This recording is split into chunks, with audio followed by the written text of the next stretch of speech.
आज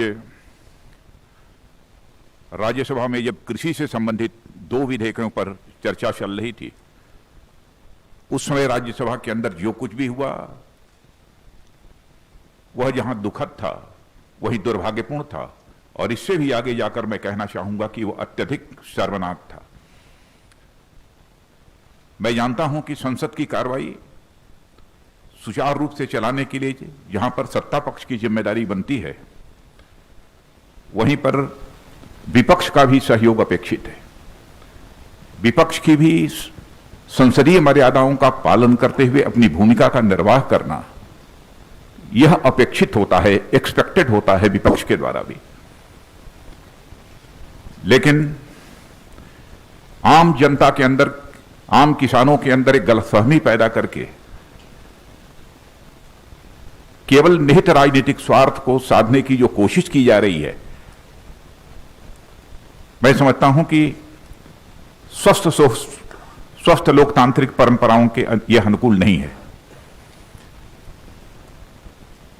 और यह दोनों विधेयक, मैं कह सकता हूं, किसान और कृषि जगत दोनों के लिए यह ऐतिहासिक हैं। इसे लागू करने से स्वाभाविक रूप से किसानों की आमदनी बढ़ेगी, लेकिन किसानों के बीच गलतफहमी पैदा की जा रही है। एमएसपी समाप्त कर दी जाएगी, एपीएमसी समाप्त कर दी जाएगी। हकीकत यह है कि यह दोनों बिल प्रभावी होने के बाद हमारा किसान अपना माल भारत में जहां भी बेचना चाहता है पूरी आजादी के साथ बेच सकता है, जहां पर भी उसको अच्छी कीमत मिले।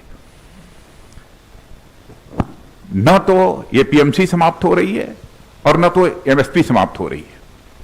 इसके पहले भी हमारी सरकार ने बराबर एमएसपी बढ़ाया है, और जो यह वादा किया था कि हम किसानों की आमदनी को जस्ट डबल करेंगे, तो उस लक्ष्य को काफी हद तक हमने हासिल करने में भी कामयाबी हासिल की है। लेकिन हम इसे और आगे ले जाना चाहते हैं। लेकिन जैसा मैंने कहा कि डिप्टी चेयरमैन राज्यसभा के, उनके साथ जो दुर्व्यवहार हुआ है, प्रत्यक्ष सारे देश ने अपनी आंखों से उसे देखा है। हरवंश जी पत्रकारिता क्षेत्र में लंबे समय तक उन्होंने काम किया है और लोग अच्छी तरह परिचित हैं। मूल्यों में विश्वास रखने वाले, वैल्यूज के प्रति कमिटमेंट, एक ऐसे व्यक्तित्व के रूप में उनकी छवि रही है। लेकिन सीधे उनके आसन पर तक चले जाना, और आसन तक जाना ही नहीं बल्कि आसन पर जाकर खड़े हो जाना, वहां पर जाकर रूल्स बुक को फाड़ डालना, और इतना ही नहीं है, वहां पर पहुंचकर रूल्स बुक को फाड़ना और अन्य भी जो कागजात रखे हुए थे उसे भी फाड़ देना, और आसन के ऊपर चढ़ जाना। जहां तक मैं जानता हूं, मैं कह सकता हूं कि संसदीय इतिहास में कभी ऐसी घटना न तो लोकसभा में हुई है न राज्यसभा में हुई, और राज्यसभा में होना तो यह और बड़ी बात है। राज्यसभा को हम हाउस ऑफ एल्डर्स कहते हैं। संसदीय परंपराओं में विश्वास रखने वाला कोई भी व्यक्ति निश्चित रूप से इस प्रकार की घटना से आहत होगा। आज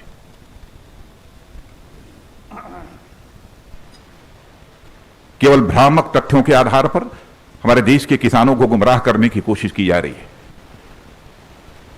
मित्रों, मैं भी किसान हूं, मैं भी कृषि मंत्री हूं।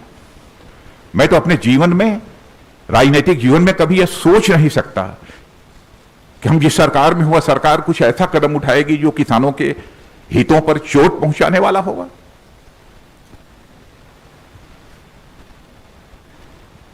जो कुछ भी हुआ है वह संसदीय गरिमा के अनुरूप नहीं हुआ है।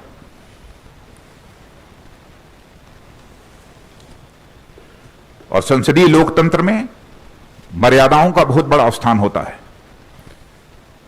जब संसदीय मर्यादाएं टूटती हैं, तो लोकतंत्र की परंपराएं भी शर्मसार होती हैं और तार तार होती हैं।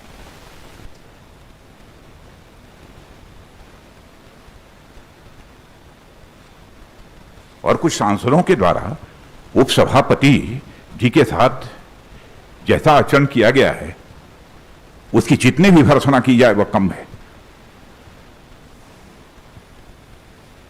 और इस प्रकार की जो भी कार्रवाई की गई है उसको मैं कंडेम करता हूं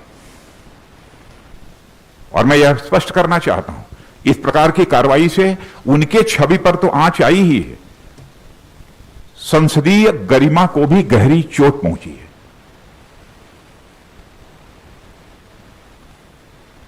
तो इस अवसर पर मुझे इतना ही कहना था।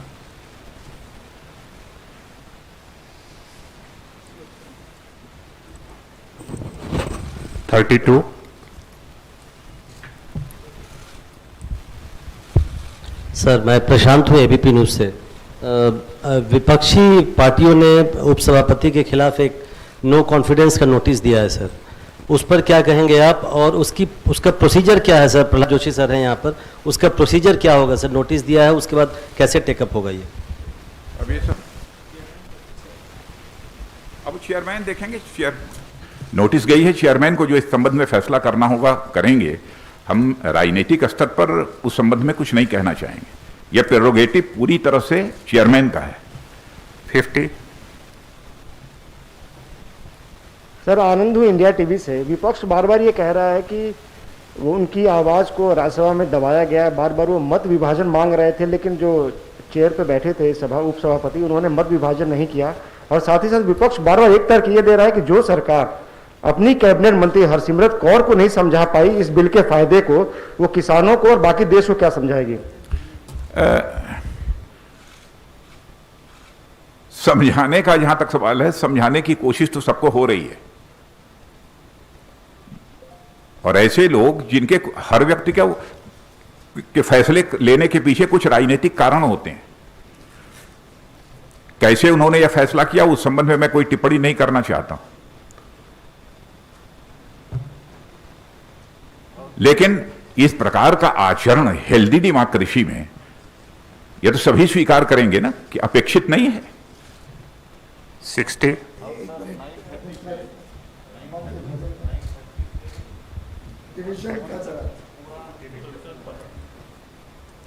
अब ये संसदीय कार्य मंत्री बतला रहे हैं कि 9:30 बजे से 1:30 बजे तक पूरा डिस्कशन चला है। अच्छा, दूसरी चीज, मान लिया उन्हें महसूस हुआ कि उनको इग्नोर किया गया, उनकी बात नहीं सुनी किसी, मान लिया, लेकिन मैं ऐसा मानता नहीं, लेकिन उनके हिसाब से हम माने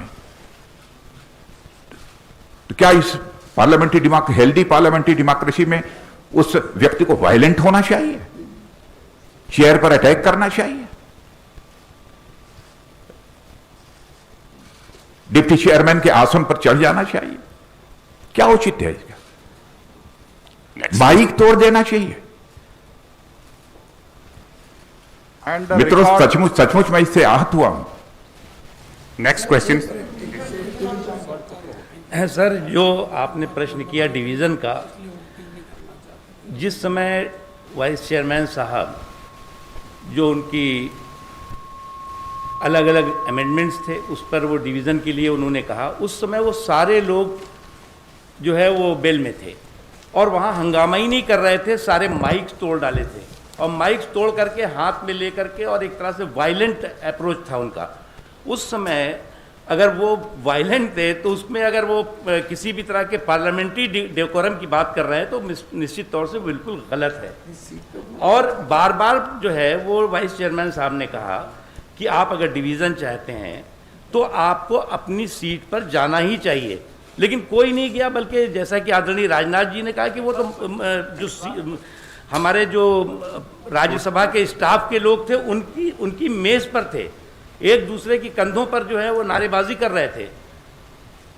second last question 60 Rajnath ji, मेरा सवाल, मैं मनीष कुमार हूँ न्यूज़ 24 न्यूज़ चैनल से। एमएसपी को लेकर जो लगातार एक बात कही जा रही है कि एमएसपी खत्म हो जाएगा, इस पे आप क्या स्पष्टीकरण देंगे? क्योंकि आज पंजाब से लेकर हरियाणा में कई जगह ट्रैक्टर जलाई गई, किसान जो है वो सड़कों पे उतरे हुए थे, उस दौरान ही ये बिल भी पास हो गया संसद से। मित्रों, मैं दो टूक शब्दों में तहे दिल मैं देश के किसान भाइयों को संदेश देना चाहता हूं, किसी भी सूरत में एमएसपी खत्म नहीं होगी। इतना ही नहीं, एपीएमसी जो है उसकी व्यवस्था भी किसी भी सूरत में खत्म नहीं होगी। यह मैं पूरी तरह से देश के किसानों को आश्वस्त करना चाहता हूं, अपने किसान भाइयों को, मैं भी किसान। Last question, 13. So, Pauline from India Today. My question is about MSP itself. Swadeshi Jagran Manch as well, for instance, has said that why can't you write it into the act itself, guarantee MSP and guarantee that if anyone tries to buy produce at a price lesser than MSP, then it will be deemed illegal.